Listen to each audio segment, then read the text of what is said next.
luxo estar Bueno, a aquí. min Alba xa me dixera que non se ia gustar moito, porque... E despois xa teño un compañero de traballo que debeu traballar por aquí, porque me dicía, vaiche gustar moito, vaiche gustar moito, vaiche gustar moito. Teño compañeros de traballo moi polifacéticos. É que ao final é difícil atopar un sitio para este tipo de cousas, para que se dé a pé a charla, porque aquí estamos moi ben nese sentido, que temos un espazo no que nos podemos escoitar, que é agradable a conversa. Ao final, o dos clubes de lectura e tal é onde mellor se disfruta, sobre todo porque de algún xeito xa falas de todo, non? Non tes que inventar, non? Mais ou menos está todo dito. Intentarei, se alguén non a lee, non facer moito spoiler, tal. Eu, a verdade é que seguimos a través de Alba, ainda que esta son a lectura así policíaca, bueno, así de pasatempos, me chamou moitísima atención porque cando, Alba estivo aquí, a partir de aí eu seguín o club de lectura. Entonces me facía moitas grazas comentar lecturas porque moitas lerás eu, por exemplo. Sí, por exemplo, a de Leilis Limiani, o Goncourt, máis ou menos todo Goncourt, Oslin e tal. Chamou moitísima atención. Sabades que foi un libro que non se vendeu moito en España, o de Leilis Limiani, porque non se digitalizou.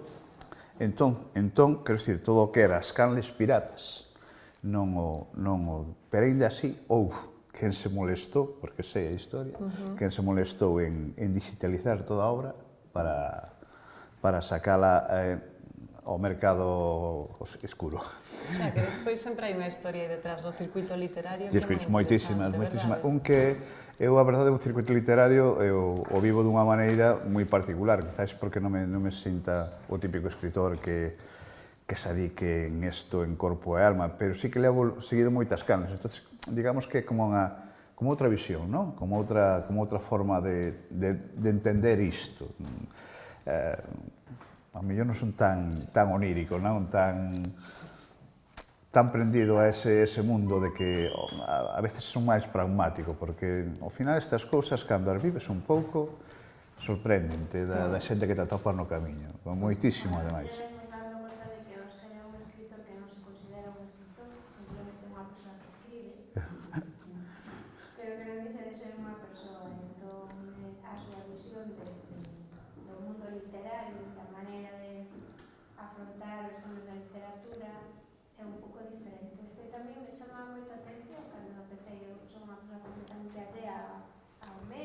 Empecé a acompañar ao meu marido, neste caso, a estas aventuras e a estes lugares tan entrañables, e sempre me chama moita atención que dice, é que é tan cercano, é que Sí.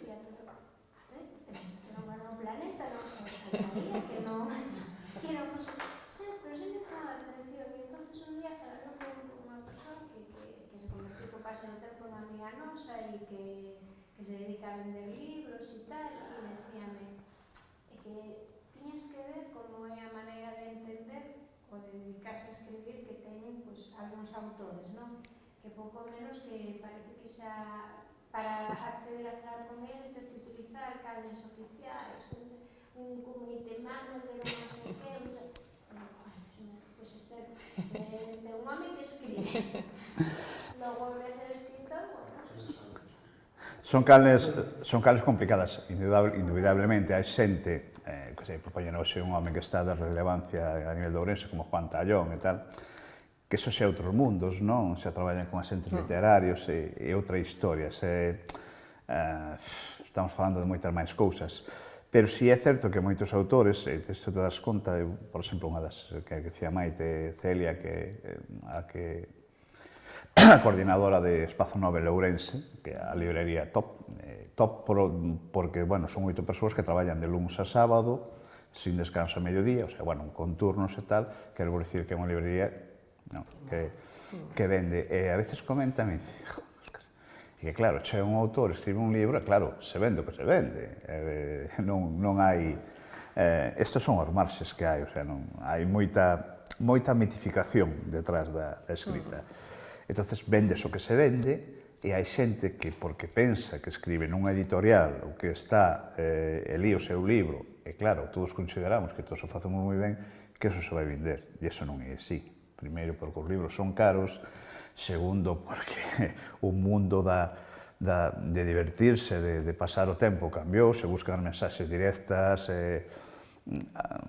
o criterio, a imaginación como que desapareceu, porque o libro é o único sistema que a ti che permite ler a novela e cada un construirá o seu personaxe na súa maneira. Ti estás vendo unha película, o personaxe é o que é. Despois, bueno, pois podemos interpretar varias cousas dunha película e a xente non quere as cousas rápidas. Quer dizer, e nas lecturas máis, o que está triunfando son lecturas moi rápidas, que enseguida desaparecen, non? É como un borrao de caché, e todo iso é o que triunfa, porque ao final é un consumo rápido, bueno, é normal, non?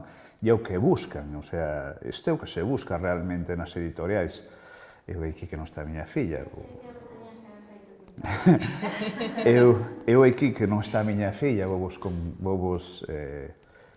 contar unha historia que... Mira, cando Xamía de Deus, a verdade que funcionou moi ben, e sigue funcionando moi ben. Unha novela que de algún xeito chegou.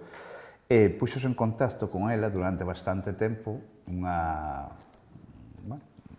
jefa, de Destino, da editorial Destino. O sea, están falando dunhas top do planeta. E puxos moito tempo para escribir unha novela. Claro, Alba quería estudar, é o que di sempre, ela que se América non iso.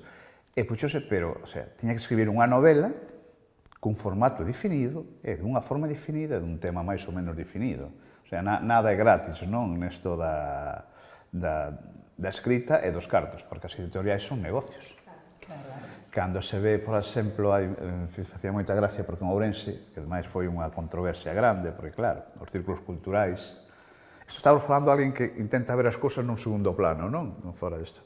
Houve unha rapaciña destas que creou unha cola que nunca se viu en Ourense para firmar un libro. Unha chica que é de Canarias ou por aí, ou de Mallorca. Non me lembro o nome porque destas cousas non tal, pero destas que, bueno, moitísima xente de xuventude firma e que veñen do Wattpad. O sea, o Wattpad, non sei se sabedes o que é unha aplicación onde unha persoa xoven vai escribindo unha historia, normalmente romántica, pseudoerótica, papatabín, patapán, e entón vai conseguindo seguidores en Instagram, en TikTok, tal. Claro, cando teñen un montón de seguidores, imagínate, 45.000, la editorial te llama e dice, oye, mira, que nos interesas, ¿y tienes algo más? Sí, lo que tengan algo más, tanto da como este, o sea, esas editoriais teñen un montón de xente para arranxar, vamos, para facer dunha frase unha novela. Entón acaban vendendo. En Ourense había unha cola, pero que veu xente de Lugo, xente de Pontevedra, unha rapaza tal. Cuesto, eu non digo que esti mal nin ben, quero dicir, ao final importa moito ler e que a xente siga medrando na lectura. Por desgraza, cada vez a media de idade disto é máis. Cando vas ás presentacións e tal, e sendo isto unha novela, por exemplo, sinxela, non? Sinxela, quer dizer, que non deixa de ser unha novela detectivesca, unha novela para pasar o tempo, para disfrutar, para viaxar, para buscar cousas en internet, para que te teña entretido, pero ainda así é moi difícil. En galego xa non digamos. Iso é unha subida de tal. E despois xa levar a castelán, as editoriais non chegas, porque quitado Penguin House, que é das grandes, é a única que che acepta manuscritos, a mitad delas, porque, bueno, ainda que pensades que non, hai coedición nesas grandes, é dicir, pagas por escribir e te la juegas.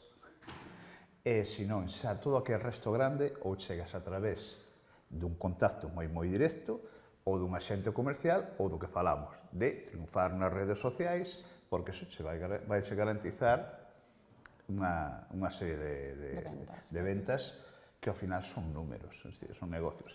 Entonces, bueno, gusta moito apartar un pouco a mitificación que se produce da literatura. Eu sou un amante da literatura, a min gusta moitísimo ler cousas boas, bueno, toda a narrativa americana, pero ao final sabes que se queres chegar a certos públicos, tens que empezar por outros sitios.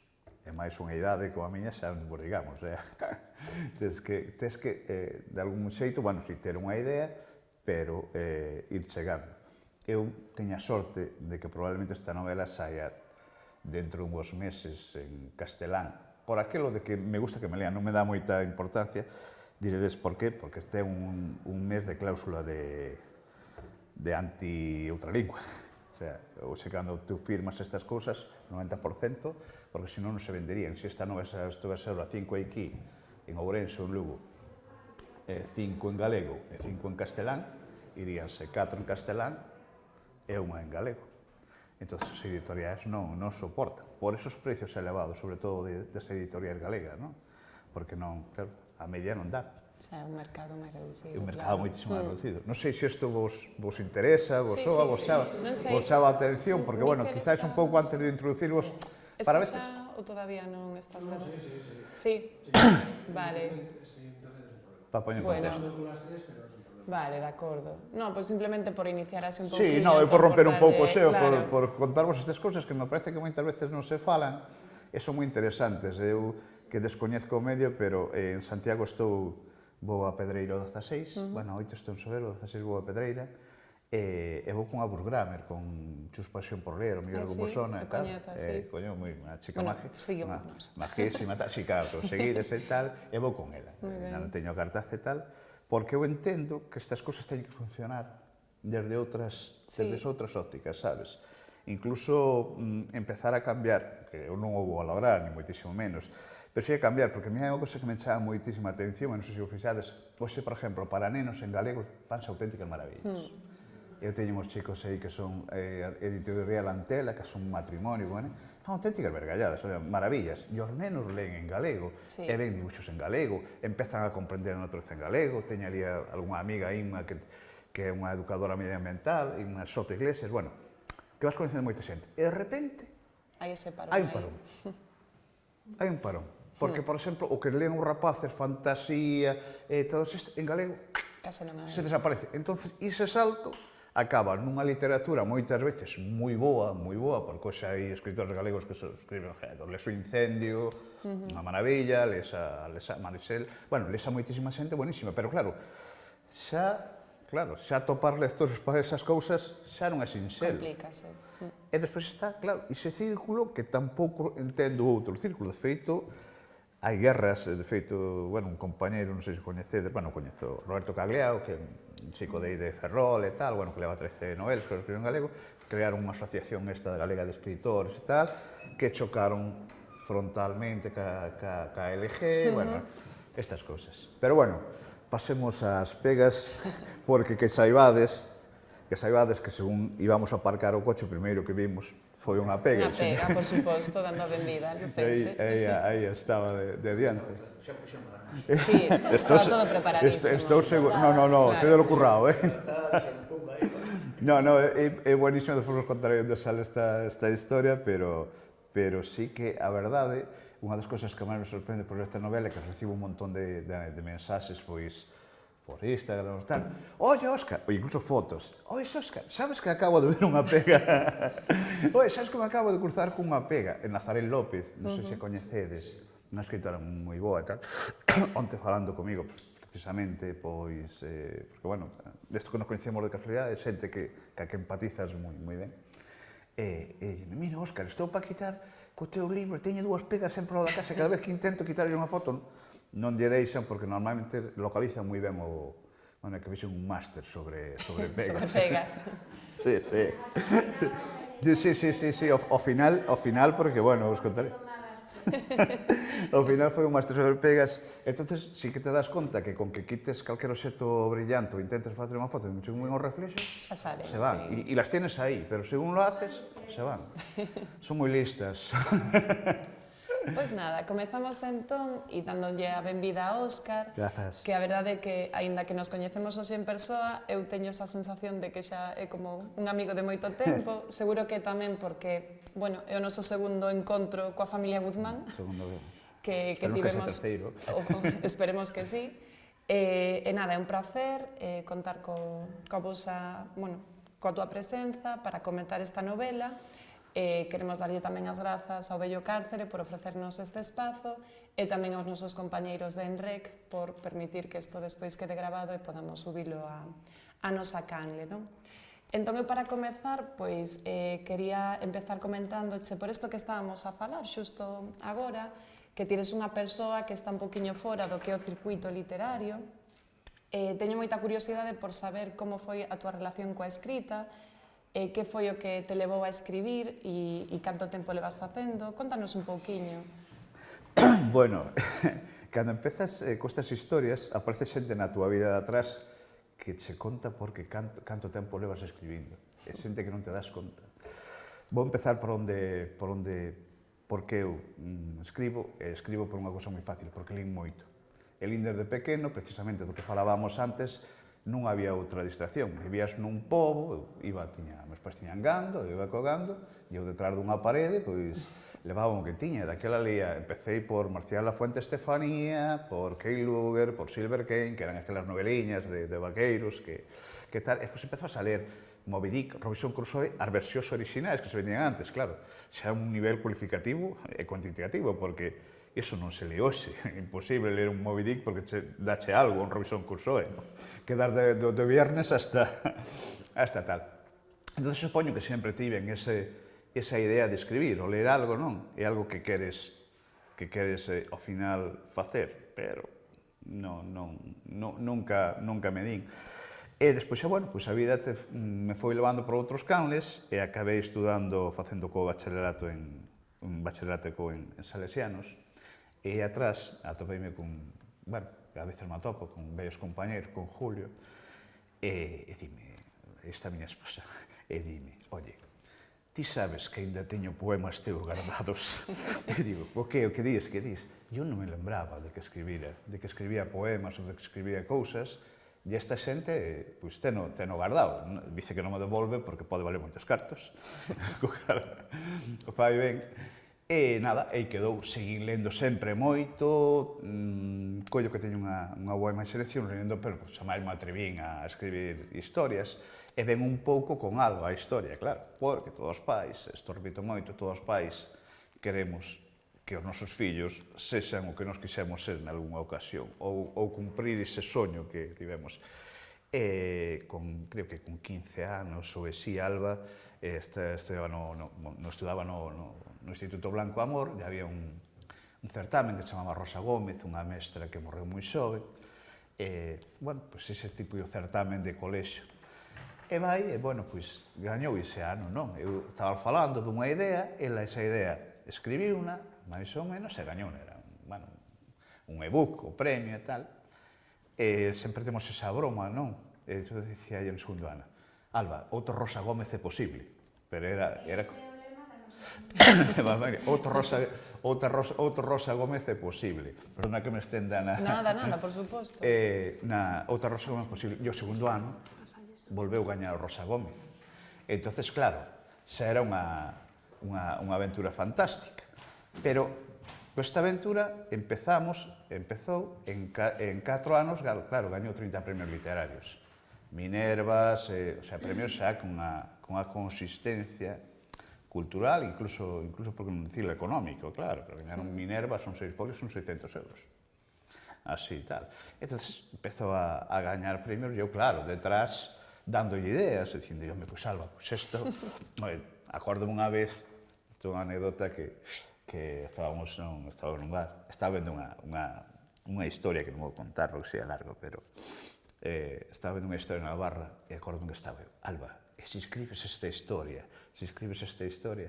estábamos en pandemia, escribiu esa historia, non? De alguna maneira, non? E fora a quedar a segundo en Bertamiráns, e quedar a segundo esa. Entón, fomos facendo así. Entón, foi cando gañou o Xuventude Crea, estábamos en pandemia, e ela díxome, pero papá, o montón de ideas que tes ti, o montón de imaginación que tes ti, por que non escribes unha historia? E dixen, pois, teño que pensar. E, bueno, a segunda fase, que é a primeira novela, pois, en pandemia, ali solo traballando no Mosteiro San Pedro de Rocas, pois, cando volvín para casa, dixen, xa teño historia. Só tiña historia, porque o demais foi un fracaso. Bueno. No, foi un fracaso porque eu pensei que sabía algo de galego, pensei que sabía escribir, e pensei que tal, pero un fracasazo, o sea... Pero o máis bonito que me pasou nesta historia foi coñecer a Roberta Buín, que é un chico, señor de Rianxo, que traballaba daquela en Toxos Soutos como editor, porque a primeira novela non vou dicir onde mandaron, pero rechazaron, vamos, ademais non foi do xeito máis elegante. Un xa ten callo con anos, xa fai callo para todo. E este chico devolveu a novela e dixome, Óscar, a historia é buenísima, pero ni nos atrevimos a corrixila nós. E dixen, vamos, en vez de desanimarme, o que fixen foi dicir, como se fai isto, non? Empecé a abrir 7 pantallas, empecé a facer moitísimas cousas, levoume moitísimo tempo, pero refixen toda esa novela, non? Ou quizáis non quedou como esta, non é unha editorial tal, e a historia, e esa historia de repente díceme, pero si sabes escribir, o sea, a historia había gañado a determinados conceptos, non? Porque a historia estaba ben, non sabía que estaba ben, desa historia naceu esta. Pero bueno, seguimos. E desa primeira historia que é Os segredos de Teresa, que tamén comparten personaxes, non? Todos personaxes, porque eu de repente a xente, claro, xa está nunha cuarta edición en Toxos Soutos. Unha cuarta edición en Toxos Soutos, vamos, isto é como un planeta, yo, Fernández Lara e todos estes xuntos. Porque é moi difícil vender unha editorial pequena. Unha cousa é Galaxia, que tela ali nas librerías, unha cousa que che poña a premio, outra cousa que as redes che resuban, outra cousa é que a xente empeces porque dices, un libro de Galaxia, unha portada, non sei que, o resto é casi un traballo artesanal, casi feito a pico e pala, o sea, construído por mí, incluso a portada, porque a portada do Segredo de Teresa é Alba. O sea, porque me dixeron, facemos a portada, e non, xa viste a cousa. Mira, temos por aí. Esa portada, é a edición. Grazas. Pois... Ese é un mosteiro que eu vos recomendo, non sei se coñecedes, está na Ría Sacra, se chama San Pedro de Rocas, que é unha historia, bueno, aí ten. Entón, esa historia, pues, claro, de repente eu vía que funcionaba e dicía, se algún día me acorda algunha historia, teño que, tal, porque xa tiña, sabes, é como cando eres un neno e tes as caixas de monecas, ou, sabes, aqueles soldados, tío mío, non máis, sabes, aqueles soldados de plástico que estaban nas caixas, que viñan nun sobre, que eran de guerra, da Segunda Guerra Mundial. Entón, eu xa tiña todos os monecos, non? Se tuvese unha historia, simplemente tiña que cambiar esa vestimenta, cambiarlles de algún xeito certos costumes e volver, sabes? É como na túa casa, non? Cada día é unha aventura. Somos os mismos, pero chegan os fillos, chegan a familia, chegan tal. E escribín a segunda, despois, se queres contoche como, por non alargarme ou non, por non facer un monólogo, escribín a segunda novela e cando acabei dixen, falando desto, non sei se vos sona, non leches o concurso de Pierre Lemaitre ou de... Non. Nos vemos aí arriba. No. Vale, o recomendo xo. Moi ben, tomamos nota. Tomamos un librazo, bueno, pues falamos un pouco de Pierre Lemaitre negra, Pierre Lemaitre, son a vos, non? O Pierre Lemaitre, sí. O negra, yo que é a narrativa, que negra xa non quere escribir, pero bueno, digo xo por final, pero bueno, xa nada. Entonces eu dicía, pues a novela está ben, porque eu volví a ler e dicía, esta xente teñe que gustar. Quizás para un premio non, pero de repente atopei ese premio, e despois podemos falar dos premios do concepto que eu tiven aí, do concepto segundo plano, o sea, de alguén que vive na rúa e ve as cousas de unha diferente maneira.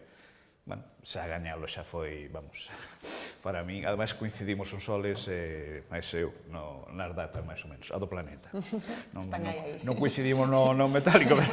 Bueno, entón, xa que tiñas eses personaxes e tiñas claro que eso podía dar para outra trama, cal foi o momento, revelación de decir, esta é a historia que quero contar? Pois, o momento... Isto non estás grabando a la verdad.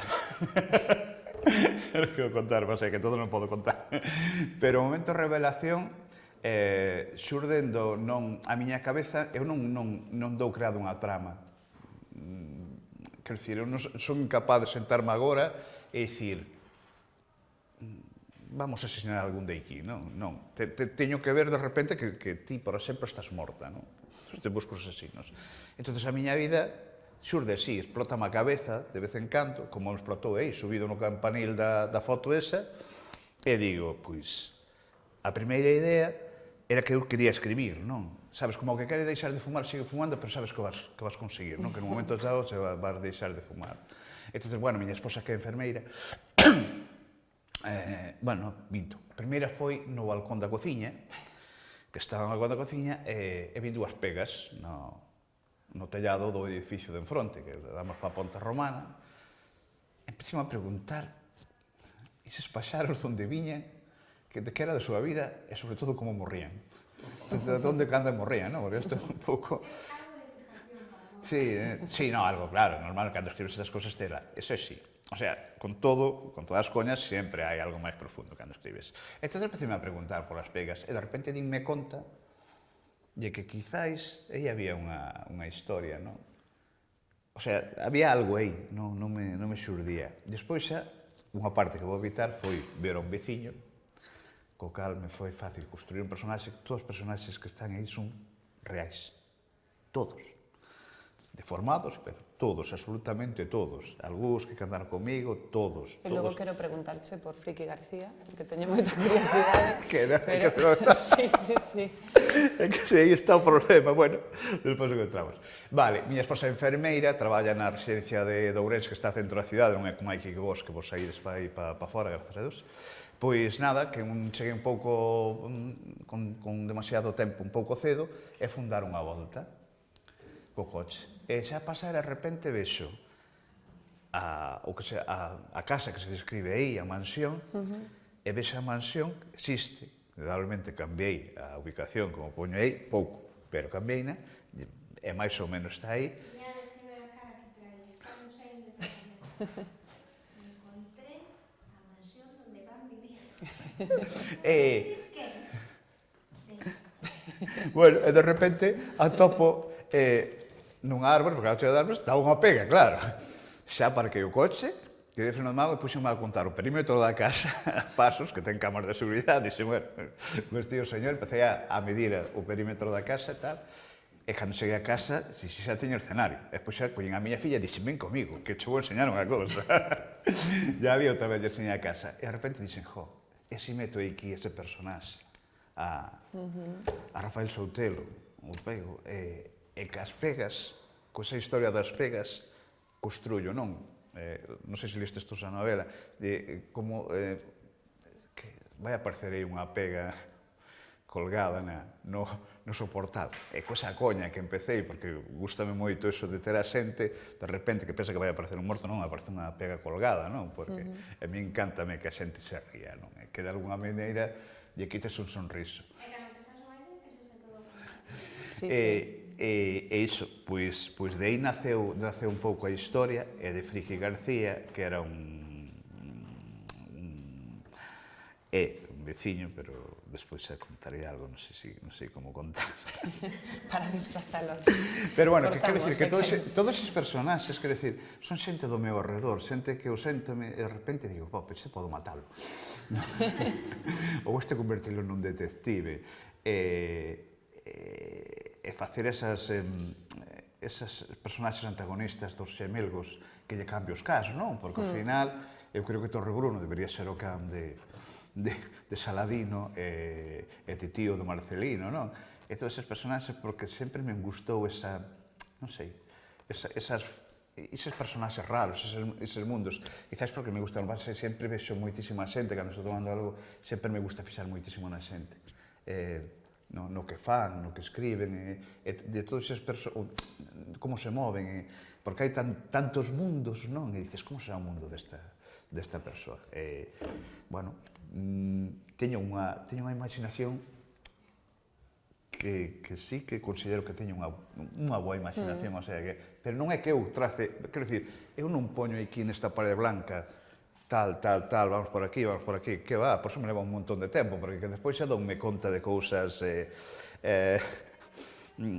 sei que teño erros e digo, a ver, Óscar, a ver que che falla, non? Por exemplo, había nunha escena, bueno, é un caso, unha escena cando vai a Adriana, onde a Criselda, a sepultura, que está rezando ao seu marido e tal, e había unha escena onde estaban dando na rotonda, a novela está no 2006, hai unha rotonda ali que é das Colorines, a dos Trimonios, é conocida popularmente por a Dorgueis, porque ten así uns colores na Guerra de Madrid. E eu levaba, pero como 20 días, dicindo, que falla, que falla, que fallaba que a rotonda fixase no 2011. Moi cansada. Que estrei no 2011, estas cousas. Eu dome conta de que sí, que eres unha persoa moi observadora e que vas xogando, non, a coller daqui datos. Non sei se te plantexas un exercicio contrario que o de, pois en lugar de ubicar a miña novela nun sitio que coñezo tanto como é o Ourense e o norte de Portugal, se te imaginas escribindo sobre un lugar totalmente ficticio, nunha ubicación que che resulte totalmente allea, plantexaches algunha vez algo así? Sí, no. De feito, a miña terceira novela vai ser un pouco así. Vais salir fora destes cánones. Pasa que, bueno, teníamos que saber como sale tamén. É unha historia que se me ocurriu un día vendo un señor cun andador. Bueno, pois isto, que estaba vendo co señor andador e de repente fixa que e dices, pa casa. Pa casa. Agora mellor levo 6 meses en busca dunha historia e non aparece, non? Pero pa casa xa. Bueno, hai moitísimos problemas matrimoniais, veñen por aí, porque Óscar, a lavadora nese momento estou eu, non? Eu teño planificado. E vou aí. E sí que mo plantexo. Que pasa? Dentro diso, eu entendo que a miña escrita neste momento ten que ir por lugares coñecidos, porque ademais, para mí é máis fácil moverme, non? Terceiro, traballo nun mundo totalmente en bosques, en fras, e para min, cada vez que paso por eses sitios, por esa novela, por exemplo, que tes, eu traballo aí, neses sitios. Entonces, para min é necesario que ese sitio pase por min de algún xeito, non? E despois xa hai un punto sempre didáctico que me gusta que esas novelas sirvan para que a xente coñezca eses lugares, se animen a ir. Vou vos contar, con esta novela que tes aí, O segredo de Teresa, fin de semana pasado hai 2 fines. Bueno, 2 fines de semana.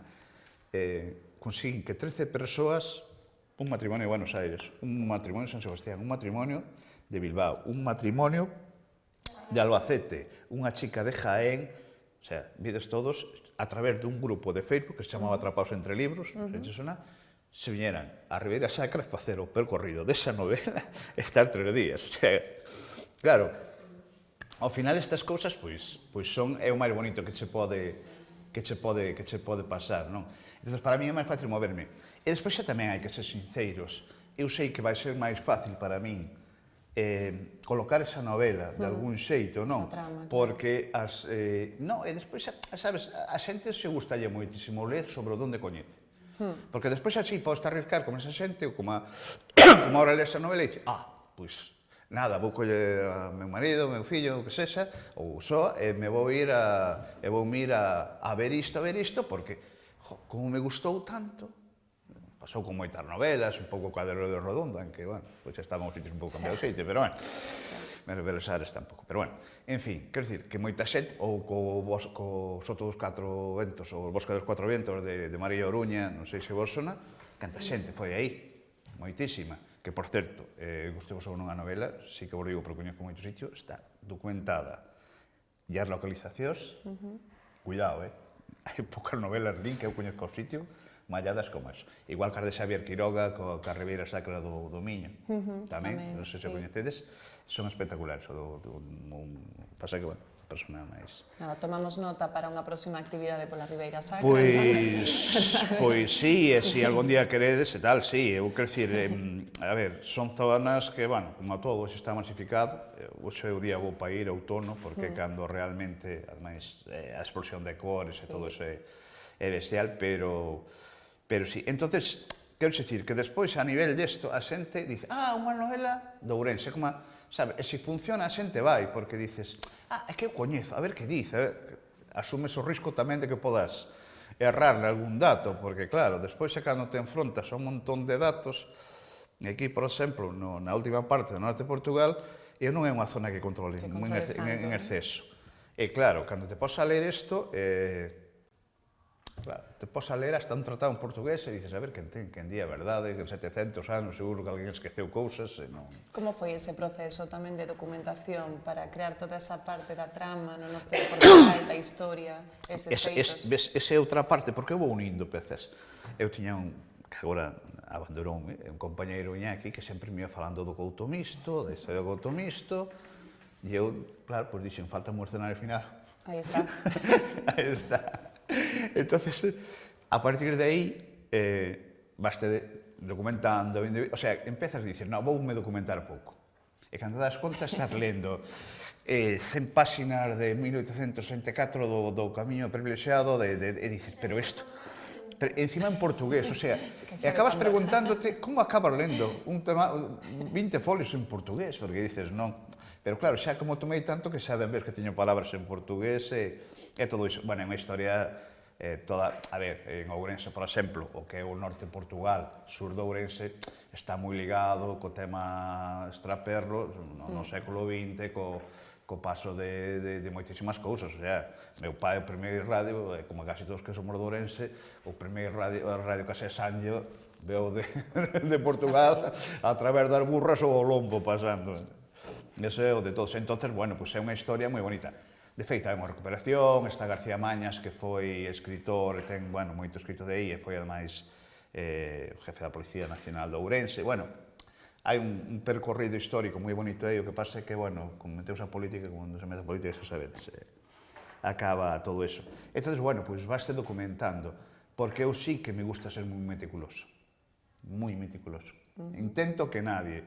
Quero dicir, eu quero que nadie, cando lea esta novela, me digas, é que nos diches un final que apareceu de la nada. No, no, yo lo he contado todo. Yo lo he contado todo. Otra cosa es si no lo habéis entendido. Yo lo he contado todo. Bueno, hasta miña esposa, que é M. Falcón, cando está o outro, bueno, que está ali con ela... Ah, sí? Sí, no, está mentindo, porque adiviñou o primeiro final. Entonces, adiviñou o primeiro novela, porque a novela non acababa aí. Claro, non acababa en Oporto. Pero como adiviñou tal, dixen, vas llevar unha que... Bueno. E tal. E vas acabar documentando moito. Quero dicir, eu, por exemplo, para escoller unha canción ou para escoller un tocadiscos onde debe tocar, por exemplo, na primeira novela, que é un tocadiscos, a mellor me leva 40 minutos buscar o tocadiscos que quero empregar. Sí, non, é así. Quero dicir, me leva... Porque son detalles que pasan moitas veces inadvertidos. Pero eu intento que sempre, quero dicir, a garabata, os zapatos, o botón, calquera cousiña, calquera un botón, calquera... Para mí é importante que xente intente visualizar, non? Que te poñas detrás do personaxe, non? Que te rías con el, que o pases... ou que dudes con el, que teñas dudas. Para min é fundamental que a xente o pase ben lendo, porque ao final estamos esquecendo un pouco que se facía antes, non? Que era comprarse a colección da Agatha Christie, por poñemos un caso, ou de moitos outros, e a xente disfrutaba moitísimo lendo. E ahora parece que a xente quere sufrir lendo. Non, a min é algo que me fastidia moito. E mira que eu, cuidado, leo Auster, leo, non sei, moitísima narrativa americana, Macigua, a leche bendita. E vale, home, todo na súa xusta dose. Pero parece como que moitas cousas están... Sí, afastámonos dese sufrimento. Afastámonos delas como... Isto non ten importancia.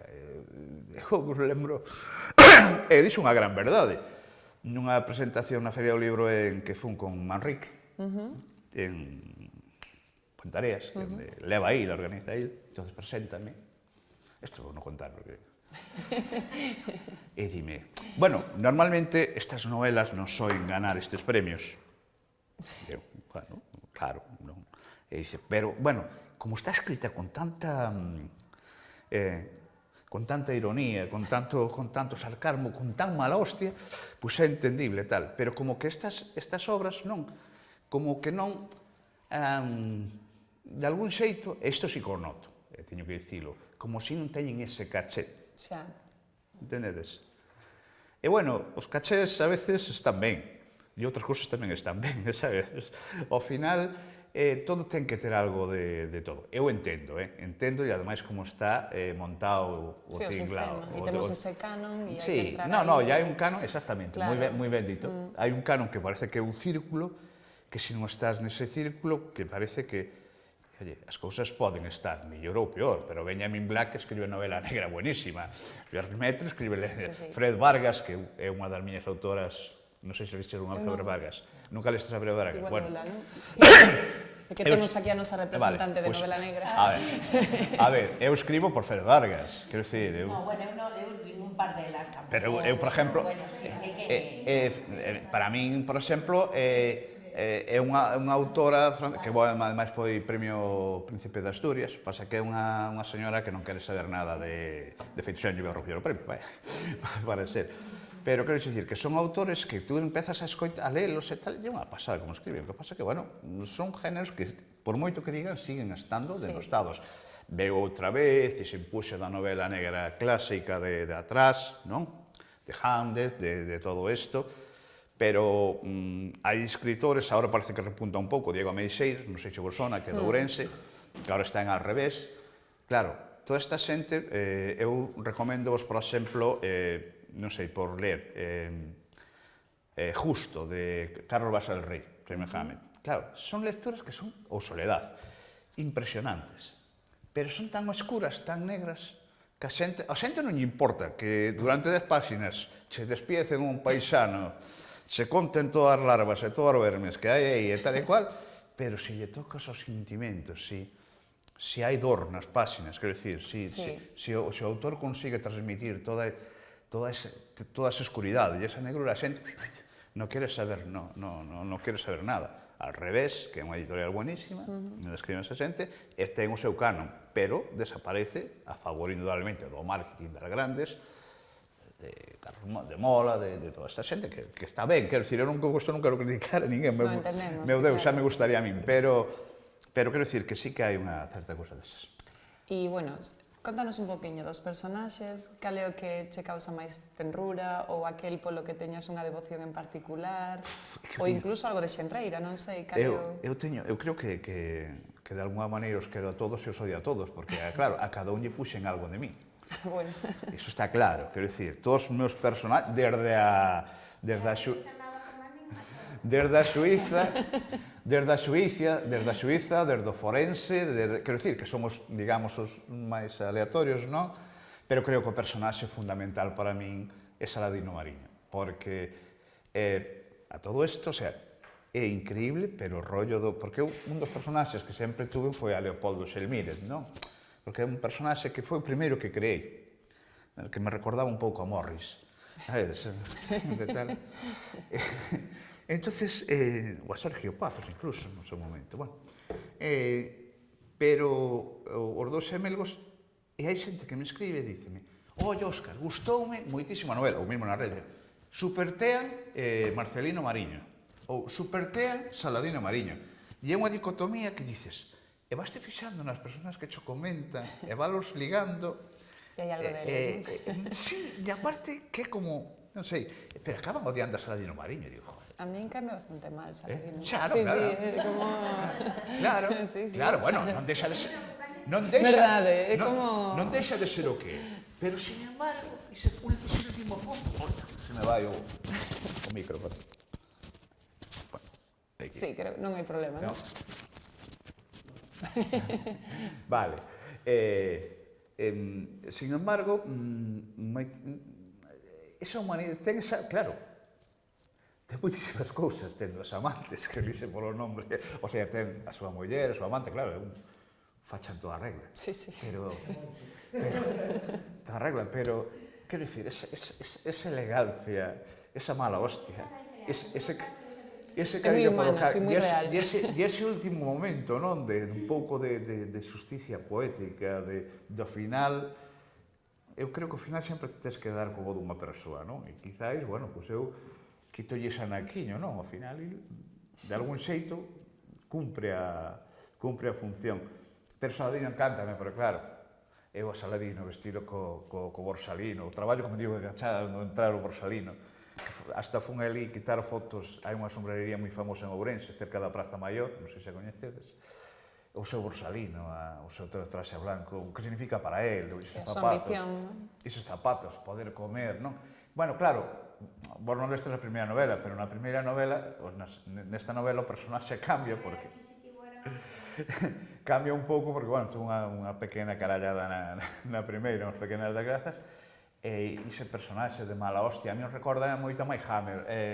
Sabedes unha serie, non sei se vos acordades, unha serie que era americana, que un tío de bigote, que era, se buscades, e un pouco, pois, imaginen el, e tiña que poñerlle a alguén que lle molestase moito. pero que lle molestase enormemente moito para... Entonces, que mellor co seu irmão xemelgo que antítese, non? O punto de inflación ao revés, que ademais, o sea, porque o outro triunfou na vida, non? Non hai cousa peor. E creo que ademais que representa un pouco tamén as dúas sociedades nas que nos estamos movendo en grandes bloques, non? Un pouco unha confrontación que ao final, bueno, neste caso non deixa de ser unha colaboración e unhas personas que se buscan. Eu, Leopoldo Xelmine, me gusta moito. Ese amante descarnado, ese sabidor que lo sabe todo, ese... Eso irritábame bastante. A súa carga e as súas citas e todo iso tamén me molestaba bastante. Claro, pero ese... É un redicho, verdade? Resulta irritante. Pero ao final... Collese ese cariño tamén, sí. Collese ese cariño. Está claro que é unha Adriana marco a menos, porque xa marquei menos na outra novela, en este caso, si a marquei algo máis, porque tiña que marcala máis. Non porque os personaxes das mulleres me gusta que sean moi fortes, como Criselda a mí é un personaxe nesta novela, neste caso, que me encanta, non? Porque di moito do que... Pero eso... Non sei, non che diría, non sabría que dicir ningún, e Frique García, pois... Frique García, como non iba a crear a Frique García? Eu busquei, non é todo, Vale. É que eu busquei, era como eu quero saber deste home. Unha persona que eu vi, non vou dicir onde a vi, xa vos la chivaron, pero non sei, entonces saía a cantar cunha bandurra, xestas aragonesas, quitaba o seu apel, decía un can, entonces o can estaba a bailar, cando cantaba xestas aragonesas, estas 4 da tarde, los 4 da tarde. E eu estaba a decir, Jesús, que personaxe, daquela non tiña novela, pero tiña un personaxe, dixen, pa mi caja de... Entonces, claro, decía, pois nada, o cambio por aquí, lle quito o can, lle poño un lagarto. Un lagarto, e xa está. Un pouco, porque Fred Vargas, bueno, hai os personaxes de Fred Vargas, e incluso levan mellor un sapo, unha cosa, construyenos, sabes, como que humanizas moito, non? E claro, digo, joder, que máis dá unha jota aragonesa con as cancións de Hilario Camacho, que a todos nos gustaba o Hilario Camacho, supoño que algúns sempre choramos ou bailamos máis ou menos con Hilario Camacho, incluso que, bueno,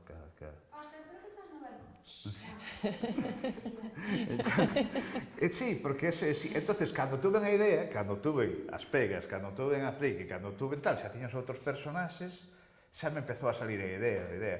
O bo desto é que eu, como non son un escritor de mapa, que son os que dibuixan, os que trazan moitísimo, sino que se chaman escritor de brújula, un galego agulla de marear, non sei, non é brúxula, pero bueno, de maneira, vou facendo cousas.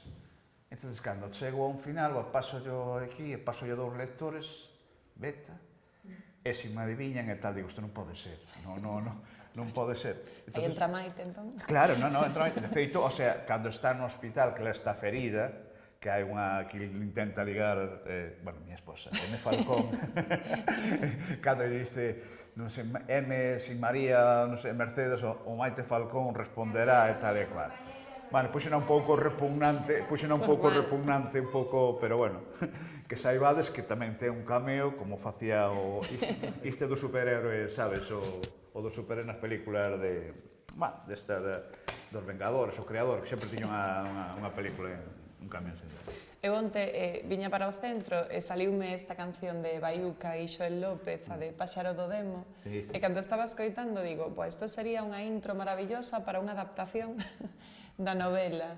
Creo que conseguiches facer unhos personaxes que son moi visuais, moi gráficos, e que se correspondería moi ben entre esa adaptación. Todo o mundo me animaría. Incluso ca primeira novela, que eu sei que non está, mellor, é máis lenta, porque, bueno, o primeiro capítulo da primeira novela sobre a Teresa paseime de escritor, precisamente porque me gusta tanto o xénero negro que, bueno, xa quixen dibuixar, pero, bueno, é que no primeiro capítulo da primeira novela acaba a novela, entonces, claro, teño que facer moi oscuro, porque o primeiro capítulo acaba, despois xa buscar. Esa é a idea. Esa sempre foi a idea, me di moita xente, me di, son novelas moi visuais, Óscar, que terían un carácter cinematográfico ou Sí, sí serial que o ten. por os personaxes e por a trama, porque ao final isto engancha. Quer dicir, eu que busco, cando eu escribo esta novela, é que cada capítulo diga, oye, vamos a soltar o seguinte, que pasa? É que todos os escenarios, porque paso a mesmo na primeira novela, eu vou colocando un escenario, vou colocando outro, porque intento que a xente non se aburra, sabes? Que salte, que empaten nas historias e que conexionen ben. Sí, sí. Oído que, ao final, eso sí que o dou no dando a facer. Pero sí que moita xente me dice eso. Dende logo. Non sei se queredes, abrimos un poquinho así a conversa para que intervidáis todos. Algún comentario? Estivemos xuntos en Estivemos en Palas de Rei. Palas. Claro. É que levo terminando da dereita e digo, se en Palas de Rei, Sí, sí. que ademais falamos da novela, sí, sí. Claro. Sí. Había máis xente. Eu as mulleres guapas nunca se esquezo. No, fixemos un club de lectura de Uso Profe de Nais, porque pais tamén están invitados que non veñen, entonces Sí, porque algo. era o club de lectura de Nais e era con Súa Niña de Deus. Sí. O que pasa que era de chofer. Sí, porque De chofer no, viñe de copiloto. De copiloto, efectivamente. Desde aquela ainda rascou máis veces o coche. Ya chuvo dicindo. Bueno, pero eso facémoslo as mellores conductoras. Si, entón falácheme de... O sea, falamos moito porque a mí me gustaba moito a novela negra. Sí, falan moitísimo. Que además habíamos falado de Barça del Rei, de todo este gente. Sí, estaba terminando o Rei. Mira que eu non teña moi boa memoria, pero dixen, esta muller, eu la conozco. Igual saes nunha próxima novela, unha profesora de matemáticas que... Estarei atenta. Luis, querías comentar? Bueno, iba a comentar... Sí. No, un pouco tamén o fío desto último e tal, que eu cando leí, tanto esta como a de O segredo de Teresa, primeiro dixen, bueno, que estaban falando, non, do tema cinematográfico, xa non só polas persoaxes que están a detalle, sino tamén polos espazos. Os espazos, sobre todo, sí. Está claro que é un guión, é moi fácil, Sí. para mí, que non son guionistas, pero que igual non é tanto. Claro. Pero me parece son novelas as dúas moi tal, non? E despois o tema que tamén dicía o que estabas falando aí foi un momento, que me parece tamén que podía ser un pouco novelas de instituto. Non sei se funcionan, se non, se digo polo tema do poesía da Ribeira Sacra ou do curto mixto, sabe? Sí Porque que... cando estabas falando, por exemplo, a última de Domingo Villar, desde os institutos, se vai a Vigo, fais esa ruta. Claro. E agora estabas dicindo, e un pouco quería preguntarte si hai algo, o sea, se algún instituto, tal, ou si sabes, si se lee ou si non, e iso, porque xa te digo a mí tal. E despois, ahora que estabas falando das influencias, non sei, que aquí creo que neste donde citas, o tema de Raymond Chandler, a mí estaba, co de Teresa me pasou, empecé a leerlo e digo, ostras, a este home le gusta... Claro. Claro, Bueno, pero sabes o que pasa? A xente, claro, cando das con lectores, claro, as cousas cambian. O mundo cambia. Cando vas ás cousas intentas falar, eu intento sempre ser, non sei, empático todo, pero entendo que a moita xente lle gusta comprender isto. Primeiro, toda razón, como están de algún xeito guionizadas, pero a súa vez están narradas. Eu non quero facer un guión, quero ser lento, gustame ser lento. Quero dicir, se ves as novelas están escritas lentas, ainda que vayan rápido, están lentas. Respecto aos institutos, teño o Instituto de Viveiro, probablemente teña tertulias e teño máis. Pero claro, cando pasa isto? Cando estás en Galaxia. Porque tens dos comerciais.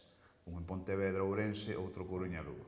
Entón, cando ti xogas noutras, xa non che falo de Xerais, que xa é outra edición. Ao final, unha Xoniña de Deus, que é unha novela que vai nunha terceira edición, que vai por 1600 exemplares ou algo así, pode ser unha novela preciosa. Pero se cae, por poñer un caso, que edita moi ben, por poñernos unha editorial, non sin Bahía, que edita moi ben, a distribución non é a mesma. Quer dicir, eu cada vez con O segredo de Teresa, porque eu conseguí moverme moito, porque eu quería que a miña obra fose apreciada, e intentei e cheguei a sitios e se leu, pero claro, non chega a institutos. Chega ás bibliotecas de institutos, pero non chega.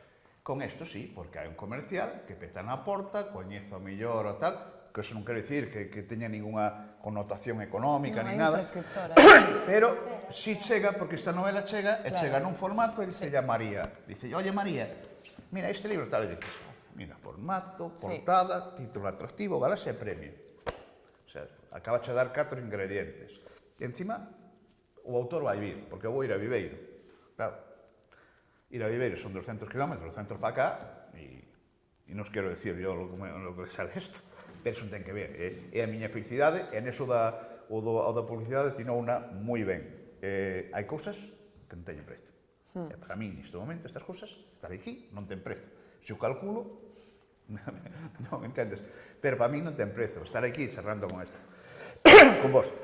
Respecto ao que dices, Luís, claro, eu fui como un gran lector. Empecé por aí, pero claro, acabei me lendo todo o que había de negro. De Jim Thompson, de Chandler, de Hammett, de feito o título este, sabes, un pouco, como se titula a novela aquela? Como que nos maten os caballos, da película que, sabes? Pois ben, un pouco o título, sabes, porque aquí el título non me acordaba, non me sai agora, tío. Pero que sabes que despois había película, que era unha película onde era un maratón de baile. Os cabalos tamén, sí. Sí, bueno. Sí. Por eso, porque xa cando te vin ir hacia ese camiño, aínda que eu lexo novela moi actual, moi negra, eu tiven un moi recorrido, porque eu non teño formación, digamos, que pode ter un xornalista ou que pode ter un catedrático ou unha persona dedicada á lingua. Teño unha formación, pero non teño unha formación disto. Quer dizer, a mí escribir cústame máis, porque os recursos, quer dizer, Sí, tes eses referentes. tes eses referentes e tal, entonces, deso, tes a inspiración, tes a capacidade e falo. Pero está claro, como en calquera obra, quer dizer, tú podes ser un gran albañil e facer cousas mellor con albañil, pero a mellor non ter os recursos e ter que medir o, eu que sei, a parede de outra maneira. Entonces, custa un pouco máis. Como chegas a escribir novelas así e tal? Lendo moito, tendo unha imaginación e tendo un gran sacrificio en galego xa nos conto, porque, bueno, pensei que en galego tal, pero cada vez que vexo un pronome xa, digo, Antonio, que digo, isto por onde vai? Bueno, é broma, non? Pero sí, efectivamente. O dos institutos, que pasa? Que agora, por exemplo, con Xoaniña de Deus, de feito, hai o Club de Lectura de Adultos da Universidade Laboral de Ourense que van facer, precisamente agora, a ruta. Probablemente este vaia tamén, porque eles non fixeron o que é a zona do Couto Misto e tal, que é unha zona, claro, moito máis agreste, moito máis dura, pero que detrás hai unha historia, que de feito hai uns rapaces catalanes agora, que están ali, non sei se o biches en prensa, están de alguma maneira refacendo todo iso. Son unhas zonas que, bueno, a historia que ten sobre todo, non? É a zona Portugal, unha zona non, por exemplo, como a outra novela, que é unha zona totalmente histórica, o sea, tú baixas aos mosteiros, non vou dicir cales, ou baixas eses bosques, claro, xa é unha maravilla. O outro día nesto, dicíalles eu, estábamos en San Pedro de Rocas, por cambiar un pouco hai unha maqueta moi grande, que é o mosteiro, que tú vas lle dando as lucecitas e vais marcando todos os mosteiros e igrexas románicas. Bueno, sabedes que é a maior concentración do románico de Europa, tal e cual. E dixe eu, mira onde están todos os mosteiros. Están falando do estilo. Exceptuando cadeiras, todos están do lado ourensán. Por qué? Porque os cures establábanse onde había o Parné, claro, toda a zona de castañas, que era o instituto e todo eso, claro, entonces son bosques impresionantes, cheos de castaños, cheos de tal, e donde os curas e tal, bueno, se foste algunha vez San Estevo, xa, como se digo vos todos, vais a San Estevo a ver aquelo, e dices, que viñan aquí. Eso, pois, esa lectura. Entonces sí que espero que haxa algunha ruta, algunhas cousiñas, pero sigo che dicindo, volvendo un poquinho de antes, é difícil, en galego é moi difícil. Moi difícil, e sobre todo xa se estás fora de... En galego está Leticia Costas, como se chama? O que ganou... Pedro Feijó, quer dizer, esa xente sí, que teñen unha línea e tal, pero do resto... Bueno, algún máis que outro, pero... Arancha Portavales, pero bueno, che digo, hoxe que en vende Leticia Costas, que sí, que eso ten un tiro enorme, fai moi ben, e Pedro Feijó, bueno, porque é unha persona que xa ten un recorrido nacional moi grande. bueno, Cía Yáñez, Berta Dávila, bueno, pero, verdad. Como foi o teu proceso, entón, con esta publicación ahora con Galaxia, que é unha editora grande, entón, nese sentido? Este é fácil, cando gañas un premio xa non buscas a nadie, xa te sabe. Xa preguntan por ti. Claro, Pero, este sí. E houve moitos cambios, tivestedes... A ver, bueno, ese é o peor, ese é horrible. Ese é horrible. Non te penses, quero dicir, si hai correccións, tipográficas, sobre todo a nivel, pois, non sei, de puntuación, algunhas cousas que mudan, e algún párrafo que ao mellor che dicen, bueno, intento arranxalo e tal, pero tampouco te penses que non. Ainda así, quero dicir, o proceso é aburridísimo, porque son outra vez, ler as dúas veces a novela, a mellor marcaxe un párrafo, e dices, este párrafo, tal, e despois xa depende das editoriais, Eu teño que dicir, que con Galaxia subí un proceso e vin a miña filla outro noutro proceso con Xerais. Cada un ten o seu formato. E, de feito, ben vedes que despois empezan as críticas de Xan, pero ya, si vos podo dicir que despois hai editoriais pequenas que teñen moito cuidadiño, pero están limitados, claro, están limitados, e pois non é o mismo. Por exemplo, Galaxia non deixa ser unha fundación, Xerais está xa enclavado dentro do grupo Analla, co cal xa funciona como unha empresa moi empresa, non? Quer dicir, cada un é un mundo. Toxos Soutos, bueno, Toxos Soutos, eu por contarvos que tampouco a novela da cuarta, e hasta que acaben a cuarta non sacarán a quinta, porque non, sabes, o sea, nunca arriscan. Claro. Non teñen forza comercial, e o que fan moitas veces, tes que ir tú moi ben, porque moitas veces incluso pode ser un traballo de impresión. Non é que sexa iso, pero, por exemplo, con Roberta Boín non foi, pero, claro, non é o mesmo. A novela publícala, esta é unha novela que despois xa de premio tardou 6 meses e saliu apurada, Despois, cuidado, con todo en plazo, con todas as revisións, con todo, pero é un proceso lento, tedioso, aburrido, non hai cousa peor que esa.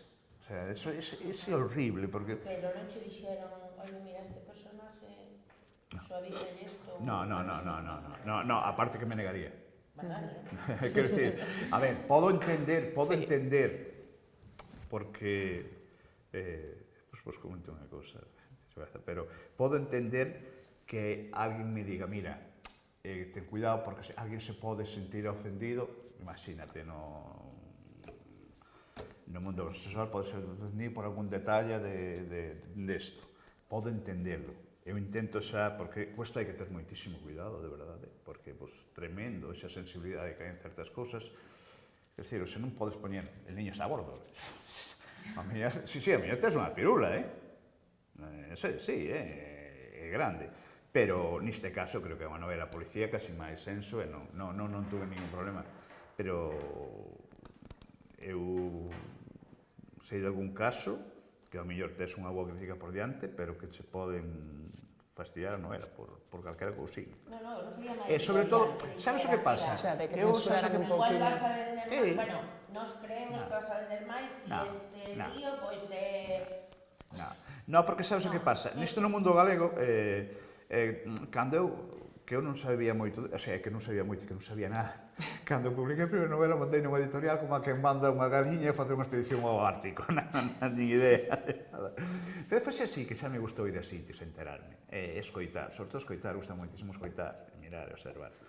E ainda fun hai pouco a FLAC de Allariz, que é unha feira de fin de semana, e neste caso estaba Antón Coello, que é moi bo, Goyo Ribeiro, que é un escritor de Ourense, engañan moitísimos premios, estaba Berta Dávila, e estaban dous, un home e unha muller, catalás ambos, como axentes literarios. E dices, coño, axentes literarios.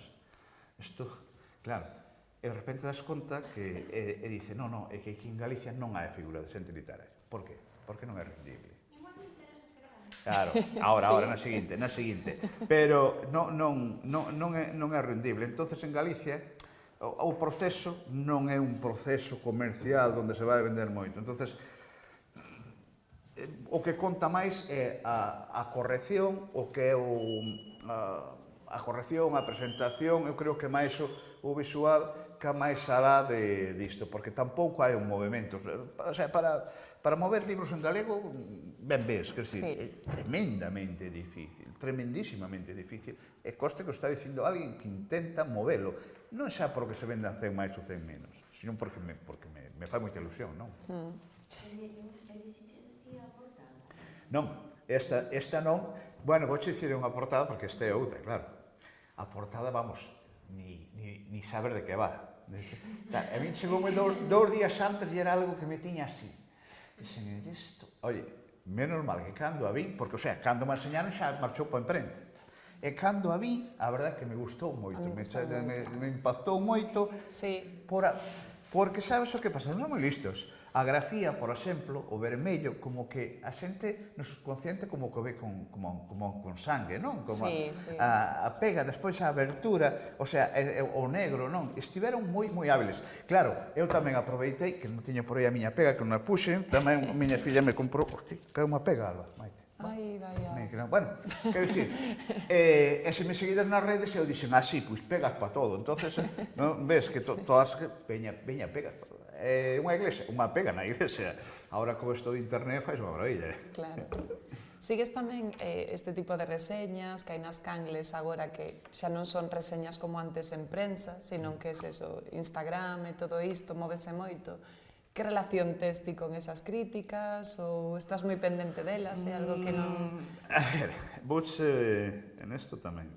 Vouche dicir, eu gustame moverme donde a xente que se move. É dicir, eu isto de Instagram e desto non controlaba nada, pero parece fantástico. Me parece maravilloso. Eso sí que son as recensións. Sí. Porque ao final é que a xente che vai... As recensións a nivel determinados círculos cada día están máis levadas hacia un camiño. Sí. Hacia un camiño bo e hacia un camiño malo. O bo desto todo é que a súa influencia cada día é menor.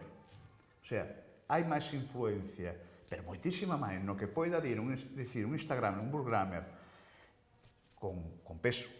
Quer dicir, porque ao final, un Bookgrammer que é seguido de 10 libros que recomenda, vale, e que non che gustarán 2, pero 8 van che gustar. Sempre que... Porque que pasa? Se che gustan eses 8, val seguir ese buscar. E hai un fundamento que ves que é xenuíno. Exactamente, claro, é que é xenuíno, claro, porque depois, bueno, sabes que no mundo do Bookgrammer xa hai pagados e tal, porque un Bookgrammer destes que teña moitos seguidores, mandar este libro e fai, plac, para atrás, ya non te lo lee. Porque ya va en otro carro, porque incluso le pagan ou incluso le tal. O sea, eso é un tema tamén a escoitar, porque eu tamén sigo moitísima xente ten que perder moitísimo diñeiro escribindo. Moitísimo, non? Porque moitísimos autopublicados que pagan correctores, porque cando ves as tarifas, es que eu me lo hago todo, gracias, pero cando ves as tarifas dun corrector, claro, despois xa para quitar unha rendibilidade de eso, cuidado.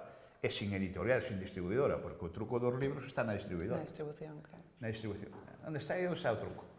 Porque se a ti cho poñen, ao final, isto é como a todo, sabes? Depende onde cho coloquen, é como no supermercado, vas onde cho coloquen, un día irás, e non cogerás, un día, pero segundo, te lo han de cambiar e te lo vas a coger e ya está. Lo tengo que probar. Pues acaba fatalmente. Pero, bueno, recensións literarias, bueno, pues eu, por exemplo, teño menos, porque ao non pertencer ao círculo, non, tanto da que sea un premio e tal, como pasas, pero si vou che poñer un caso, non sei, por exemplo, que non ligo o libro, que me sei que está moi ben, Iria Collazo, a de... Sí, que ahora acaba de... Ti vas e vas ver sempre, porque cando están nese... Cuidado, que non estou falando nada, que nin a coñezco, que é unha chica super agradable, non ligo o libro, estará moi ben, pero, que decir, cando me enxen neses círculos, máis ou menos saíron a mismo, e, sin embargo, ela ten moitas máis recensións literarias que vou ter eu. Iso non quer dizer que teñan máis ventas ou que vendas máis ou que acabe gustando máis, nem acabe gustando menos. Hasta que nivel de influencia? Eu últimamente sigo moito isto e creo que cada día... É como os blogs, sabes? Que antes todo Dios tiña un blog de literatura e tal e cual, e hoi, sobre todo a xente nova, xa está apartando, está indo visual. Que triunfa? TikTok, dependendo das idades, porque a xente vai al pantallazo, sabes? O inmediato tamén. O inmediato. Tú estás e dices, claro, tú ves este libro, eles pasar e dices, hombre, tal. E sabes, falando da portada, perdona, estuve na Feria de Coruña. Non é que se vendan moitos, pero estuve en cada librería Lume, porque sí que fun a moitos. e daste conta cando unha portada funciona, porque pasaba a xente, non? A ver os libros, pasaba a xente, mira, pero como morren as pegas? Eu creo que a xente se iba ca pregunta pa casa, pero como morren as pegas, É non? moi efectivo o título. E o título é moi efectivo, porque dinme conta cando puxe, dixen eu, porque isto foi de inspiración, non foi nada, pero despois xa cando vi, dixen, que ben acertei co título, Sí, sí. que ben acertei co título. No, pero chama, sí que é certo. E que escolliches unha vez xa rematado? Foi Ok. algo o título? No. Eu según se me vai correndo a cousa, igual co final, igual que no. Empeza polo Primeiro iba a poñerlle, porque hai un capítulo que se chama Pero como morren, pero que comen as pegas, porque era o primeiro título Sí, que iba a sí, poñer, era un capítulo tal. Pero despois xe dixo, como morren as pegas, porque a xente estará super curioso de como morren as pegas. E todo Dios me pregunta. E máis, un exercicio que fixen cando me chamaron Rosario, mira, Óscar, gañaches o premio. Bueno, xa aparcamos o coche, porque era para así. E entonces, bueno, claro, non podía comunicar hasta que sacasen a nota de prensa o Concello de Viveiro e tal. Entonces, claro, cheguei a casa, todo emocionado, puxe unha foto dunha pega que ademais quitaron un compañeiro meu ali. E dixen, bueno, seguro que sabedes moitísimas cousas dos animais e tal e cual, e distes tamén das pegas, que tal, pero a que non sabedes como morren as pegas? E de repente, pero foi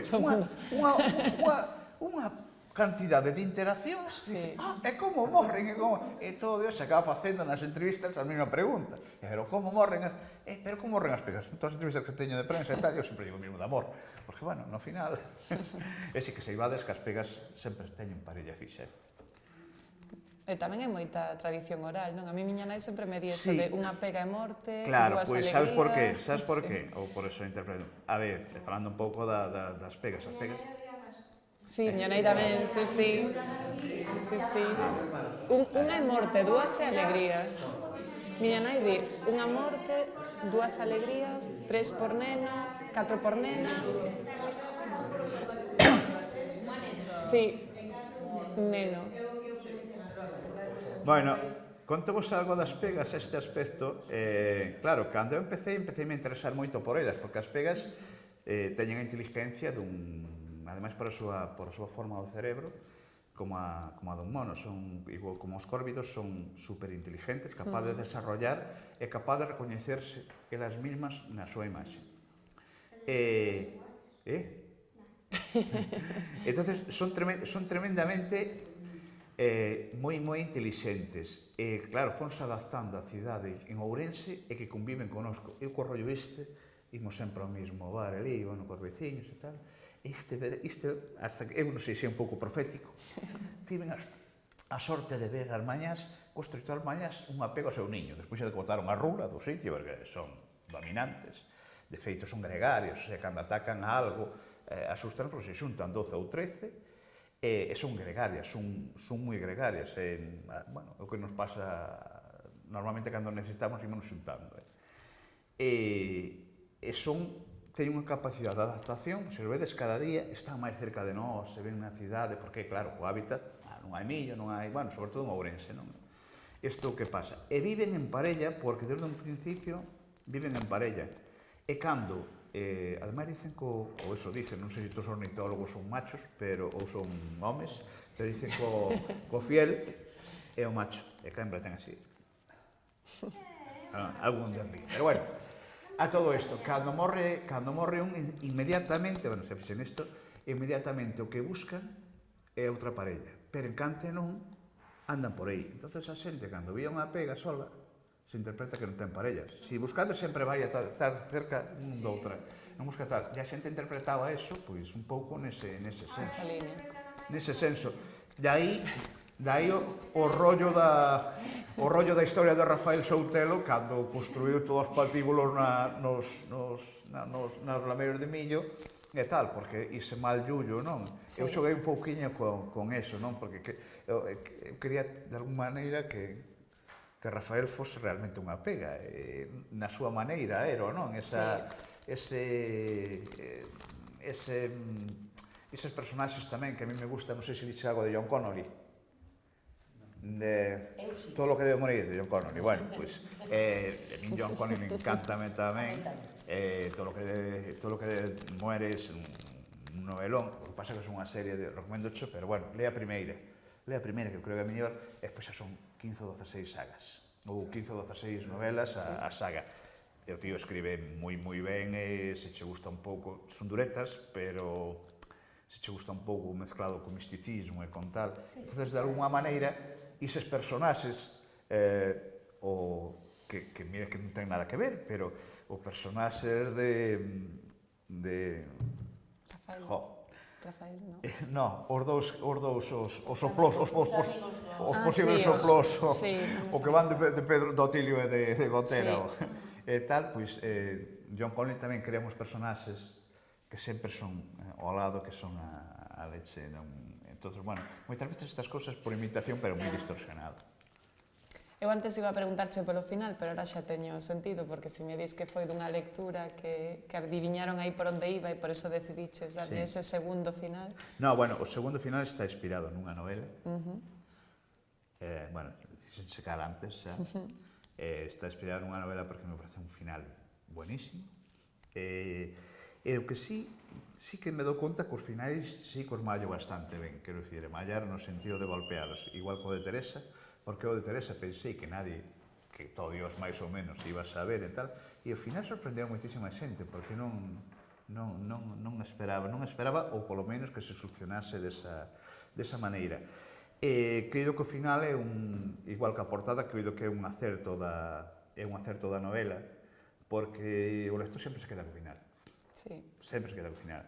E se non engañas o lector, neste caso, non hai engaño, hai unha sorpresa, pero non hai un engaño, os personaxes estaban aí, a historia vai transcorrindo, e a xente queda, se se queda co ese bo sabor, é como cando vas por aí a unha cea, se ao final o sabor do postre, que decir, con todo o comeches, ese postre non te decepciona, ou esa copa de viño, ou ese último punto, ou ese detallito, pois ao final eu creo que a xente se queda con iso. Ou eso me din, porque despois xa sempre me din, eso foi como dixo xurado, me din moita xente, ao final é unha novela redondosca, ao final é unha novela redonda. Sí, porque non tes eso que ti agardabas que iba a pechar de forma tan sinxela, está esa volta de torca. Exactamente, e que é redonda porque como que todo o círculo, ao final, se encaixou, se cerrou, non? E quizás ese final encaixa todo, porque ao final volve o lagarto, que non é o de Friki García, pero volve o lagarto e o Morris, que todo é real, quero dicir, o Morris era un coche que tiña unha veciña miña. Entonces, todo é como si, non sabes, tú empezas a escribir e de repente como se a cabeza, é un proceso precioso, porque ese proceso sí que é bonito, sobre todo cando non tens que crear, cando é a túa cabeza quen crea, quero dicir, tú non a forzas, ela está che dicindo, mira, ese Morris, mira, un lagarto, sabes, un can, a música, non... Home, sí, hai cosas que sí, que despois xa ti sí que buscas, non? Sí. Porque, por exemplo, o coche de Marcelino Mariño, pois como no primeiro tiña o 124 rosas, tal, pois comprei o segundo e todas estas cousas, pero non as forzas, sabes? É como se che saíra, non? É como cando estás de coña e che sale un chiste, outra broma, ou outra historia, non? Canto che levou o proceso creativo? O proceso creativo... É que os procesos creativos, o que me levou a escribila foi case un ano. Case un ano e corrixila e escoitala, o sea, eu ademais escoito a novela. Teño un programa de destes digitales e sí que escoito por menos 20 veces. 20 veces escoito. Ou máis. Escribila, pero o proceso creativo, o mellor, é unha páxina hoxe ou de repente dices va, o sea, é como, sabes, como cando colles ruta. Xa. Entonces, o que me levou, pois, case un ano escribila. Que me levou despois? Tela aí 6 meses buscando un concurso. Claro. Buscando... Porque tamén o concurso non foi gratis. Quero dicir, ao final atopeime co de Viveira e digo, se non fala de editoriais, o sea, é unha cousa buenísima. Ti escribes e non están ligados a unha editorial. Algo moi importante. Porque viven en liberdade. E pois xa son buenísimos, porque, oye, según chegaron me ceden os dereitos, porque os dereitos son deles. Pero inmediatamente morcederon. Simplemente tiña que explicar en donde iba a publicar. Bueno, algo obvio que si es un liñado como premio Vilar Ponte. Claro. Pero bueno, xente moi... En canto non hai esa ligazón, porque é importante. As editoriais queren facer con todos os premios. Os premios pagados, neste caso, a Xunta, o sea, o que van destinados.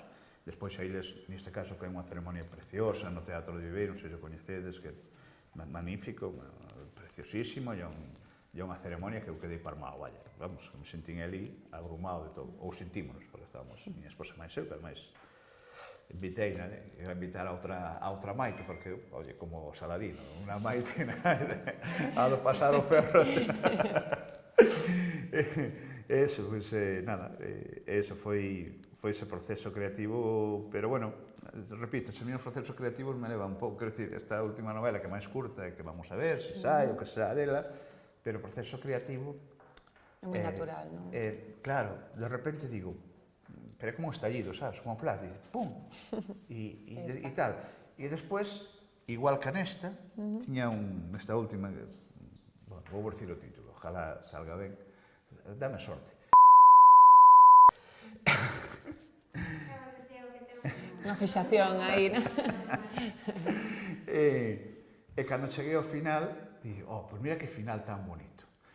E mandei a Chus a novela, e digo, oye, Chus, é que che parece se lle meto este final a maior? Faz moi ben, entonces, quero dicir, ainda outro final, sabes? Se tes 2, 3 finais, moito mellor. Un pouco que pasa con Teresa, e un pouco que pasa co este, que cando das conta, dices, ojo, se me quedan 40 páxinas. Entonces, bueno, pues eso ao lector sí que lle chama a atención, porque, bueno, podíamos haber solucionado o tema de Friki, da Ponte Romana e do portugués, que foi un personaxe, o Toño Silva, chamase Toni Silva, ten cantado recanteiros aí na TVG, e cantaba comigo en Cantas de Taberna. Home, pois uns cuantos anos máis e tal, e fai moita ilusión, porque, claro, coloquei en Portugal, tal, e coloquei ali, estes personaxes todos. Moi ben. Pois non sei se queredes facer algunha pregunta ou imos ir pechando, porque como isto pecha as dúas, e son menos 20, hai que firmar e todo isto. Para rematar, imos darche un agasallo, un pequeno detalliño que nos gustaría ter contigo. Non me comprarías unha pega? É algo... Pensámoslo, pero non se me dá ben cazar como a Rafael, entón... Bueno, María.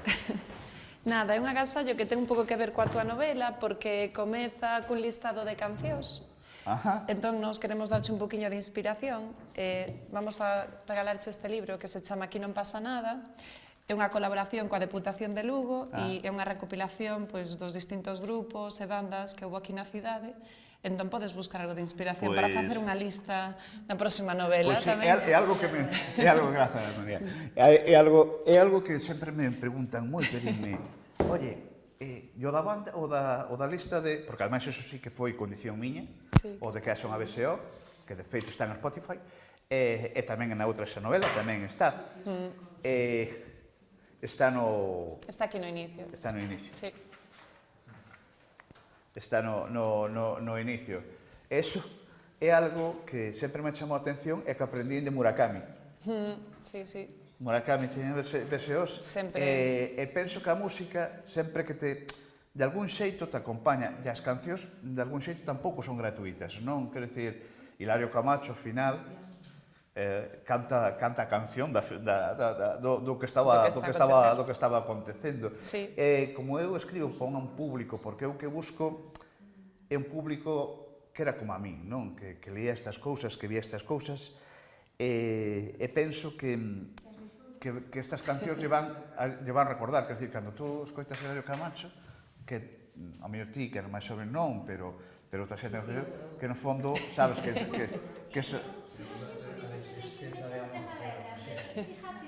Tristeza de amor era unha serie.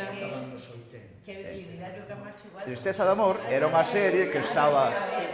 Era unha serie de radio. Alfredo Landa, estaban La Rañaga, estaba... Pero Silvio Rodríguez tamén gustame moito. Tristeza de amor.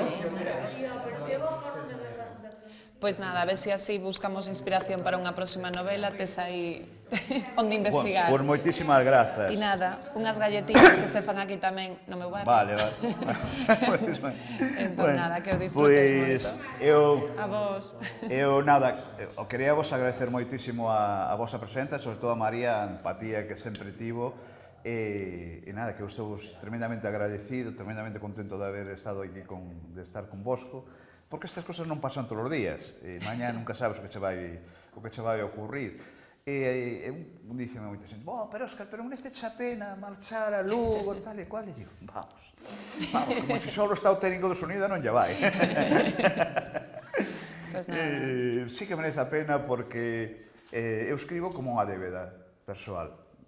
Despois, detrás de todo, hai unha débeda persoal que eu estou pagando comigo mismo. Para min isto é, non vos imaginades, a leche. Moitísimas grazas. Pois moi gracias.